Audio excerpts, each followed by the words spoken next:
Hello students, कैसे हैं आप? आई होप कि आप बहुत अच्छे होंगे।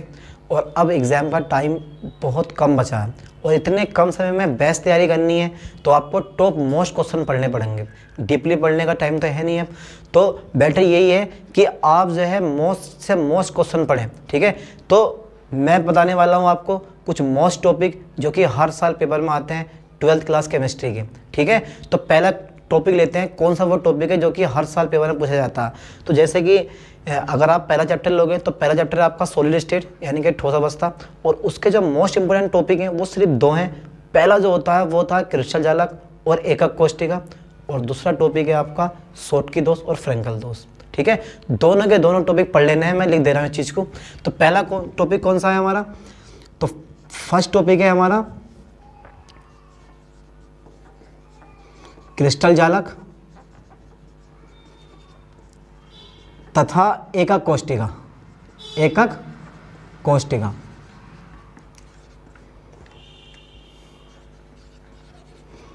ठीक है, यानी कि crystal lattice and unit cell. ठीक है, इससे पूरे का पूरा दो यानी कि 2 नंबर में लगभग आपसे परिभाषा पूछता है ये।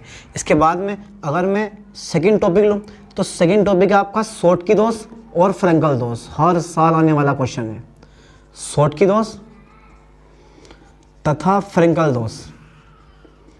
ठीक है, शॉटकी दोष तथा फ्रेंकल दोष एक मोस्ट इंपोर्टेंट क्वेश्चन है, मतलब मोस्ट इंपोर्टेंट टॉपिक है जो कि हर साल पेपर में पूछा ही जाता है। और इस चैप्टर के न्यूमेरिकल आपको पढ़ लेने हैं क्योंकि 1 से लेकर 4 चैप्टर के न्यूमेरिकल बहुत मोस्ट हैं। ठीक है, अधिकांश न्यूमेरिकल पूछे जाते हैं, थ्योरी बहुत कम पूछी जाती है। इसके बाद जो हमारा थर्ड टॉपिक है वो है आपका हेनरी का नियम। यहाँ से क्वेश्चन बनता हेनरी का नियम तथा इसके उपयोग तथा इसके यूजेस, क्या उपयोग हैं इसके। ठीक है, हेनरी का नियम क्या होता है और इसके उपयोग क्या क्या होते हैं। इसके बाद में जो पूछा जाता है वो आता है राउल्ट का नियम। इसी चैप्टर का है ये राउल्ट का नियम। राउल्ट का नियम, ठीक है, ये भी टॉप मोस्ट क्वेश्चन है। ठीक है, इससे हर साल कोई ना कोई क्वेश्चन फंसता जरूर है, राउल्ट का नियम। और ये जो 2 क्वेश्चन लिए हैं मैंने, ये चैप्टर लिया गया है ठोस अवस्था से, ठोस अवस्था। और इसके बाद जो मैंने ये 2 क्वेश्चन लिए हैं, या फिर मैं एक क्वेश्चन और लिखवा दे रहा हूँ आपको, क्वेश्चन नंबर 5 होगा, यानी कि टॉपिक 5th है ये। और इस टॉपिक का नाम है क्वथनांक का उन्नयन। क्वथनांक का उन्नयन। क्वथनांक का उन्नयन आए या ना आए, लेकिन हर साल इसका न्यूमेरिकल जरूर आता।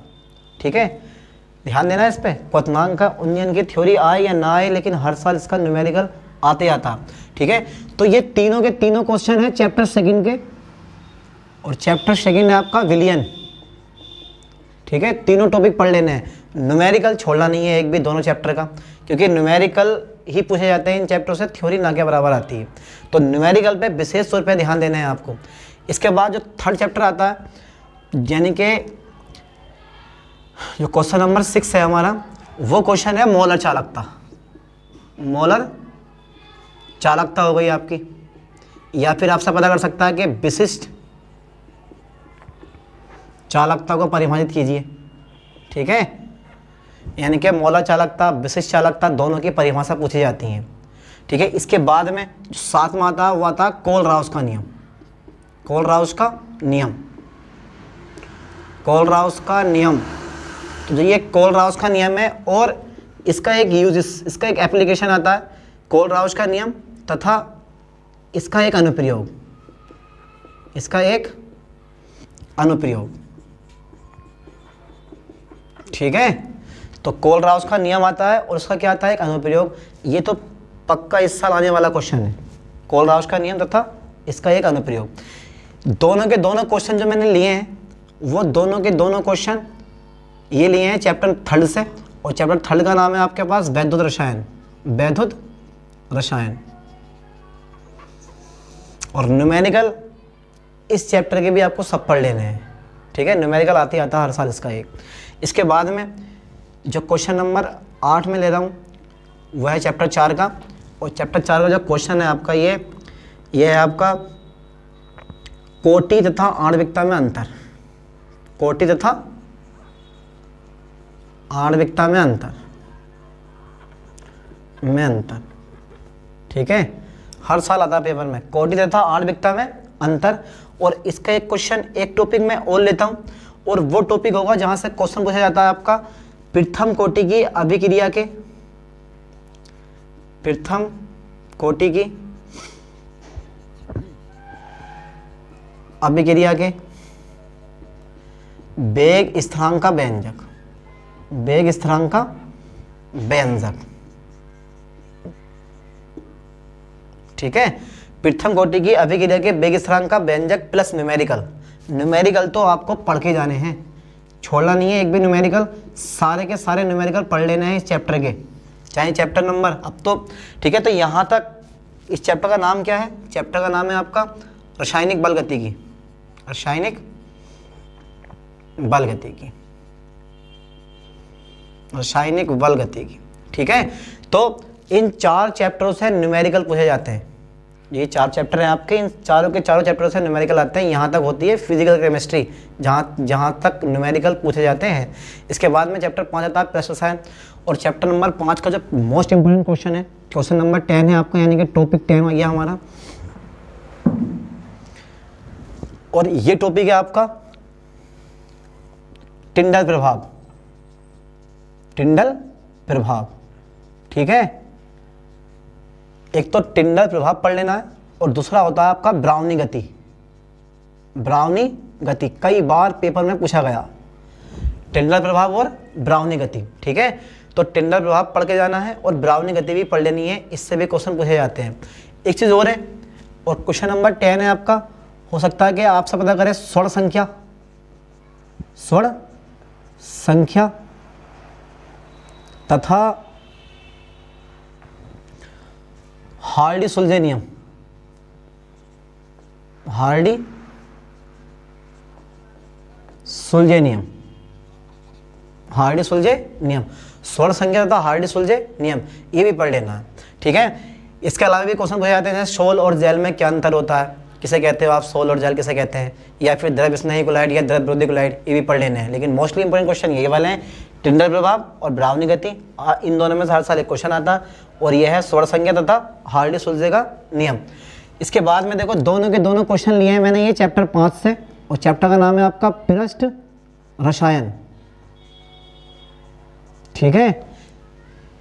इसके बाद देखो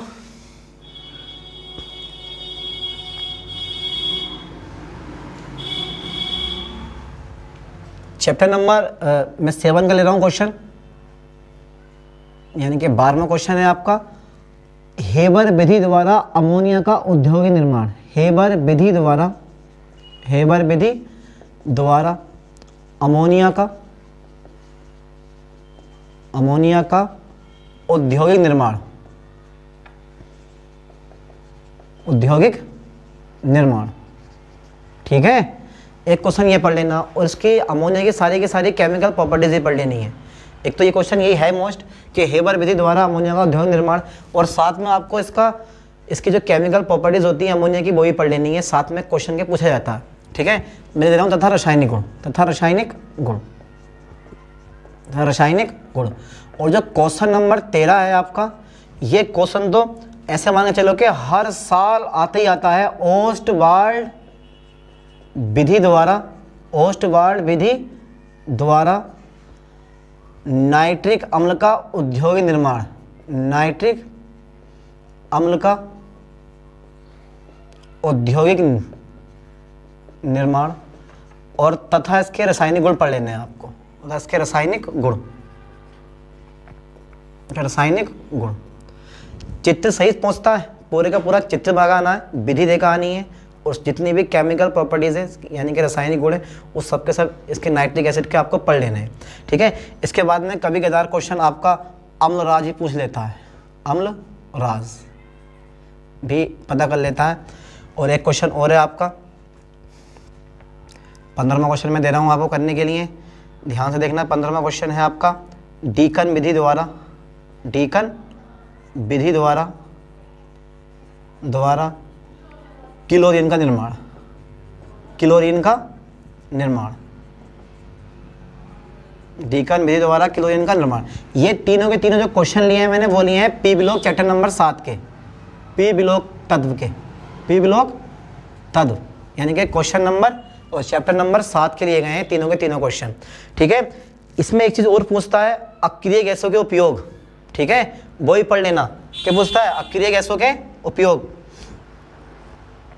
चलो मैं यहाँ पे लिख दे रहा हूँ 15वां क्वेश्चन और अक्रिय गैसों के उपयोग।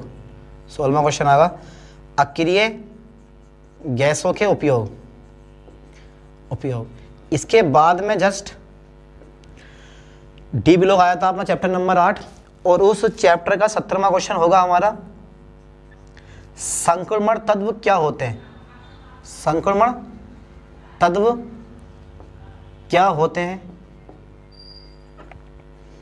इनके सामान्य लक्षण लिखिए।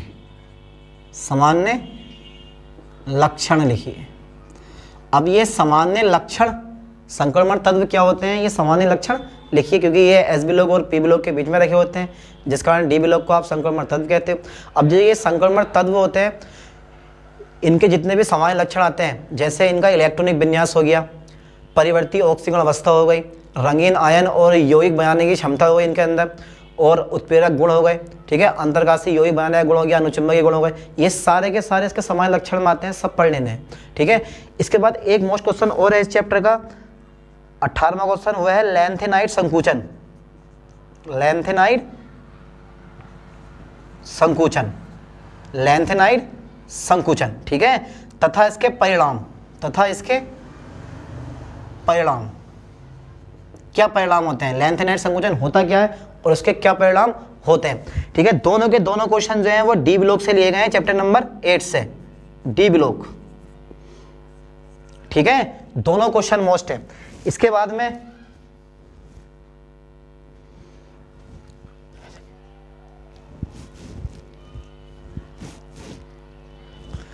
ठीक है, तो 2 क्वेश्चन और बचते हैं, यहां तक के लिए स्क्रीनशॉट, इसके बाद देखते हैं।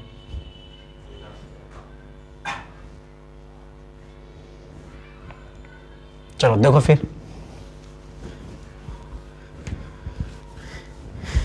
क्वेश्चन नंबर 19 लिखवा दे रहा हूं मैं यहीं पर। क्वेश्चन नंबर 19 यानी कि टॉपिक 19 है आपका लिगैंड। बस लिगैंड पढ़ लेना, लिगैंड तथा इसका वर्गीकरण, इसका वर्गीकरण। ठीक है, और एक क्वेश्चन 20 लास्ट क्वेश्चन है, बहुत ही इंपॉर्टेंट है, पढ़ के जाना है ठीक से। वर्नर सिद्धांत, वर्नर सिद्धांत तथा संकुल यौगिक का,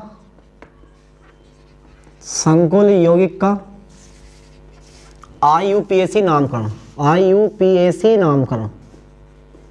ठीक है, चाहे संकुल यौगिक कैटायन हो या संकुल यौगिक कैसा हो, एनायन हो, दोनों में दोनों का नामकरण पूछ लेना। हर साल 2 नंबर के 2 नामकरण पूछता है आपसे। ठीक है, ध्यान देना है, एक तो वर्नर थ्योरी यानी कि वर्नर सिद्धांत और संकुल यौगिक का IUPAC नामकरण। ठीक है, तो ये 20 क्वेश्चन हो गए, 20 के 20 क्वेश्चन इंपोर्टेंट है। ठीक है, बस इतना ही, मिलते हैं नेक्स्ट वीडियो में। थैंक्स।